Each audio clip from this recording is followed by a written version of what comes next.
Hello everyone. स्वागत है आप सबका आपके अपने चैनल क्रैक कंपटीशन पे। आज हम लोग देखेंगे नील आंदोलन या चंपारण सत्याग्रह। नील आंदोलन इसको इसलिए बोला जाता है क्योंकि ये नील की खेती से संबंधित था, और इसका नाम चंपारण सत्याग्रह इसलिए पड़ा क्योंकि ये चंपारण नामक जगह पर शुरू किया गया था या वहाँ से ऑपरेट किया गया था। इस वीडियो में हमें जिन क्वेश्चंस के आंसर मिलेंगे, जिन सवालों के जवाब मिलेंगे, वो हैं चंपारण आंदोलन क्या था, आंदोलन का नेतृत्व किसने किया, गांधी जी चंपारण कब पहुंचे और किसके बुलाने पर पहुंचे, आंदोलन की सफलता के क्या क्या कारण रहे और इस सत्याग्रह के परिणाम क्या रहे, जिसके कारण ये सत्याग्रह आखिर में जाके समाप्त हुआ। तो चलिए दोस्तों, देखते हैं चंपारण सत्याग्रह और नील आंदोलन। इसकी एक पृष्ठभूमि हम जो बनाएंगे वो कुछ इस तरह रहेगी कि आज से लगभग 100 वर्ष पूर्व, किस्सा तो 150 या 200 वर्ष का भी है, लेकिन 100 वर्ष पूर्व चंपारण बिहार में भारतीय किसानों को अंग्रेजी अत्याचार का सामना करते हुए नील की खेती के लिए न केवल बाध्य किया जा रहा था, बल्कि उनका कई तरह से शोषण भी हो रहा था। यही वह समस्या थी जब महात्मा गांधी ने इस आंदोलन में भाग लेने का निर्णय किया। शोषण कैसे हो रहा था? यहाँ पर एक पूरा नेक्सस बना हुआ था, नील माफिया था जो किसानों तक उनका जो है उचित मूल्य नहीं पहुंचने दे रहा था। और भी काफ़ी सारी समस्याएं थी नील की खेती में, वो हम आगे चलकर देखेंगे। अब हम देखते हैं कि नील की खेती क्या है। नील की खेती का मतलब है कि नील जो कि एक रंजक पदार्थ है, यानी कि एक डाइंग मटेरियल है, जिससे कपड़ों में डाई की जाती है, जिससे कपड़ों को रंगा जाता है, जिसका प्रयोग वस्त्र उद्योग में डाई के लिए किया जाता है। और इसकी उस समय ब्रिटेन में बहुत ज़्यादा मांग थी।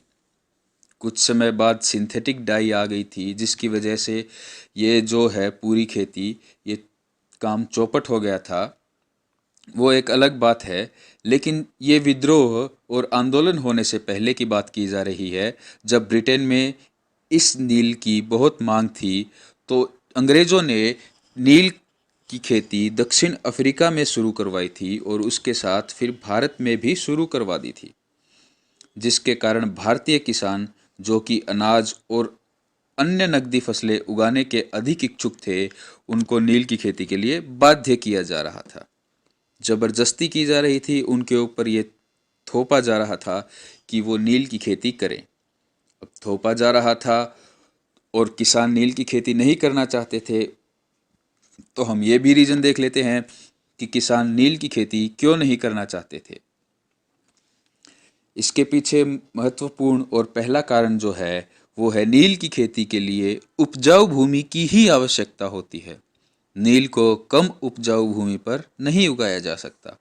साथ ही नील की खेती भूमि की उर्वरकता को भी नकारात्मक रूप से प्रभावित करती है, और धीरे धीरे जिस भूमि पर नील की खेती की जाती है, उस भूमि की उर्वरकता कम होते होते अंत में समाप्त हो जाती है। फिर वो भूमि किसी भी फसल को उगाने के लायक नहीं बचती। ये एक महत्वपूर्ण और सबसे सटीक कारण था कि किसान नील की खेती नहीं करना चाहते थे। अब दूसरा भी देख लेते हैं। नील की खेती के साथ ही किसानों को इसके पौधे से नील निष्कर्षण की प्रक्रिया में भी करना होता था, जिसके कारण वो अपनी अन्य फसलों पर कार्य नहीं कर पाते थे। आपने फसल उगा ली, उसको मार्केट में बेच दिया, आगे उसको प्रोसेस करने के लिए खरीदने वाला जाने, इंडस्ट्रियलिस्ट जाने। ऐसा होना चाहिए, लेकिन नहीं दोस्तों। उस समय किसानों को बाध्य किया जाता था कि आपने नील बेची है, इन नील के पौधों से नील निकलवाने का काम भी आप ही करवाएंगे। ये एक दूसरा कारण था जिसके कारण किसान नील लगाने के बाद अपनी अन्य फसलों को समय नहीं दे पाते थे। अब तीसरा जो कारण है, नील की पैदावार को गांव के नीले साहब द्वारा बेहद कम दामों में खरीदा जाता था। बलपूर्वक किसानों को प्रताड़ित कर जबरन नील की खेती कराना भी किसानों के रोष का एक प्रमुख कारण था। पहली बात तो किसान नील की खेती करना नहीं चाहते, उसके बाद वो ज़बरदस्ती कर भी लेते हैं तो नीले साहब जो मिडल मैन वहाँ पर थे, जिनका पूरा नेक्सस था, वो बेहद कम दामों में खरीदते थे और अच्छा खासा मुनाफा अपनी जेब में रख लेते थे। किसानों को उसका वाजिब दाम नहीं मिलता था। नील आंदोलन और नील की क्रांति, ये आंदोलन भारतीय स्वाधीनता आंदोलन में एक मील का पत्थर साबित हुआ। इससे पहले भी समय समय पर नील की खेती के लिए आंदोलन होते रहे थे, जिनमें एक मुख्य आंदोलन हम देख सकते हैं 1859 का नील आंदोलन। वर्ष 1859 और 60 में बंगाल में नीले साहबों ने ददनी नामक व्यवस्था लागू कर रखी थी। अब ददनी नामक व्यवस्था में 250 प्रति बीघा की दर से खेती के लिए किसानों को बाध्य किया जाता था। इसके विरुद्ध बंगाल में आंदोलन हुए तथा बाद में अंग्रेजों द्वारा एक नील आयोग का गठन किया गया, जिसका अध्यक्ष सचिन सिटनकर को बनाया गया। इस आयोग की रिपोर्ट के बाद बंगाल जबरन नील की खेती पर प्रतिबंध लगा दिया गया। नील आंदोलन या नील की क्रांति में दूसरा हम जो अभी पढ़ रहे हैं वही आंदोलन है महत्वपूर्ण, चंपारण आंदोलन। 20वीं सदी की शुरुआत में चंपारण क्षेत्र में नीले साहबों द्वारा अंग्रेज की सरकार की सहायता से तीन कठिया व्यवस्था लागू की गई। अब तीन कठिया व्यवस्था में क्या होता था कि 1 बीघा भूमि के अंदर आने वाली 20 कड़े, 20 कड़े क्या है? कड़ा एक स्थानीय भूमि का मापने का पैमाना है। जैसे एकड़ है, किला है, बीघा है, वैसे ही कड़ा भी है। 1 बीघा भूमि के अंतर्गत आने वाले 20 कड़ों में से 3 कड़ों में नील की खेती को अनिवार्य कर दिया गया। ये भी एक महत्वपूर्ण रोष का कारण था किसानों के बीच।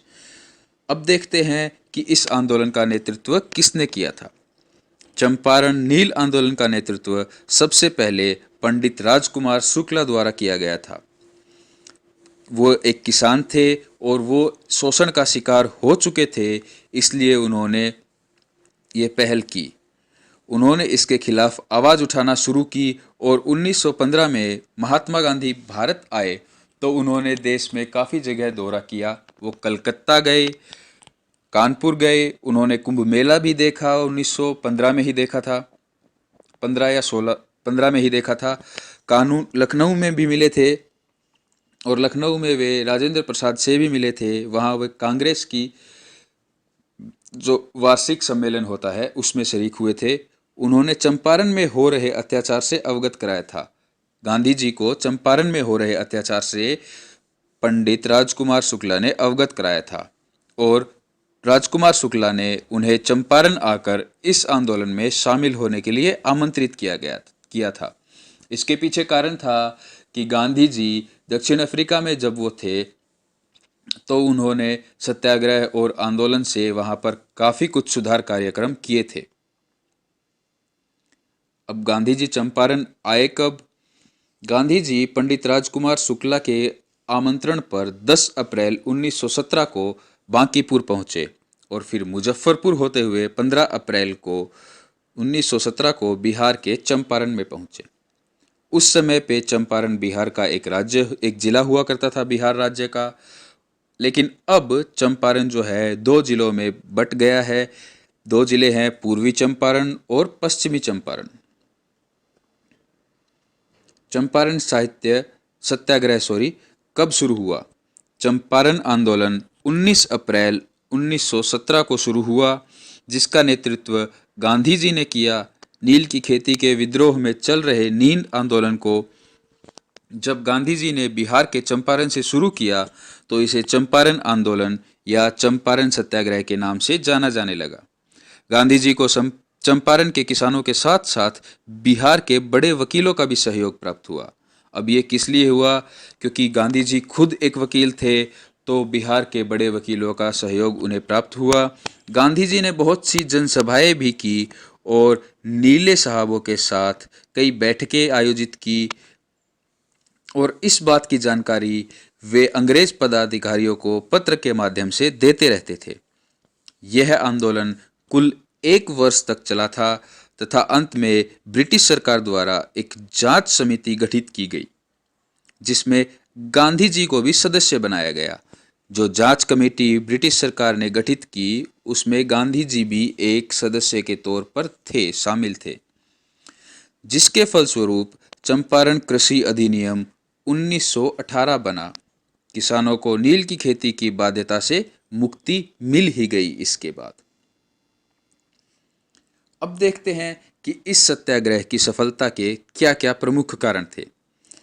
सबसे पहले हम देखें तो सत्य एवं अहिंसा पर आधारित अहिंसक आंदोलन होना।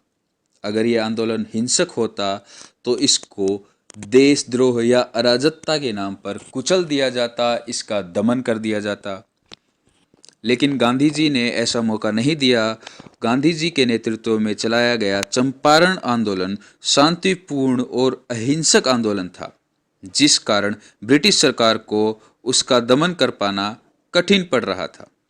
आंदोलन का सही प्रचार एवं प्रसार होना तत्कालीन समाचार पत्रों में चंपारण आंदोलन को प्रमुखता से छापा गया, जिससे आंदोलन की लोकप्रियता किसानों में और शिक्षित वर्ग में भी गांधी जी के इस आंदोलन से जुड़ता चला गया। कारण नंबर 3 हम देखें तो वकीलों का सहयोग प्राप्त होना। क्योंकि गांधी जी स्वयं बैरिस्टर थे यानी कि वकील थे, इसलिए उन्होंने बिहार के बड़े वकीलों से काफ़ी सहयोग प्राप्त हुआ। ये मरिस्टर नहीं बैरिस्टर है, इसको थोड़ा ठीक कर लीजिएगा।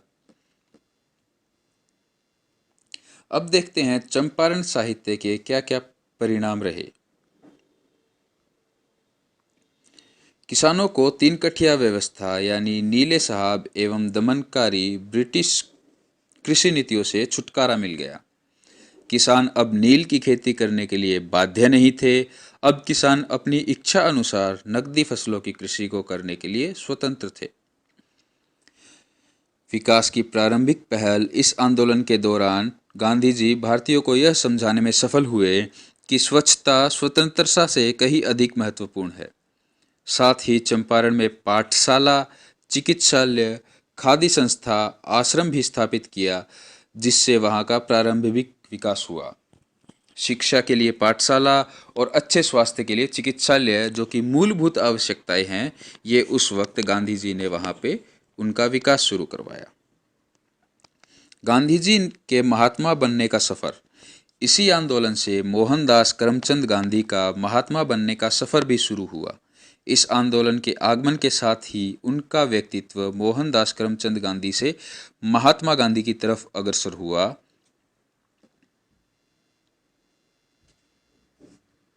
और फिर हम देखें तो किसानों का आत्मविश्वास बढ़ा। ये छोटी छोटी जीत थी जिन्होंने आगे चलकर बड़े विद्रोह का रूप लिया।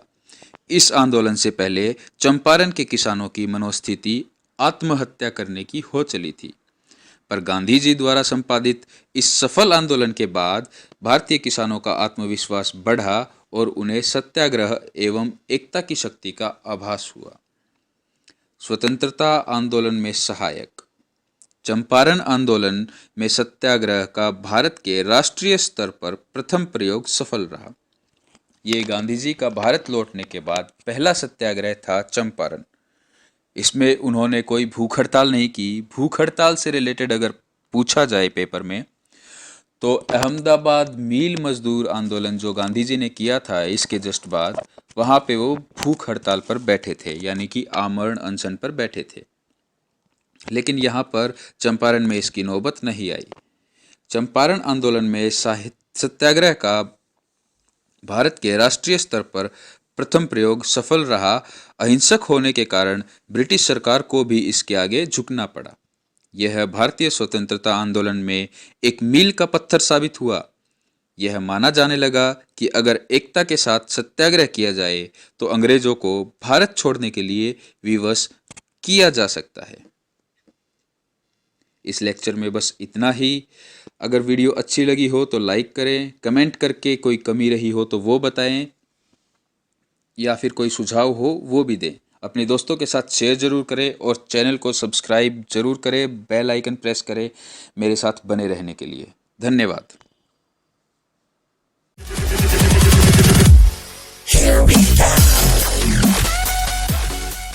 Panda, panda, panda, panda. I got broads in Atlanta, just to throw me in the family. Credit cards and the scammers, hitting the licks in the band. Legacies.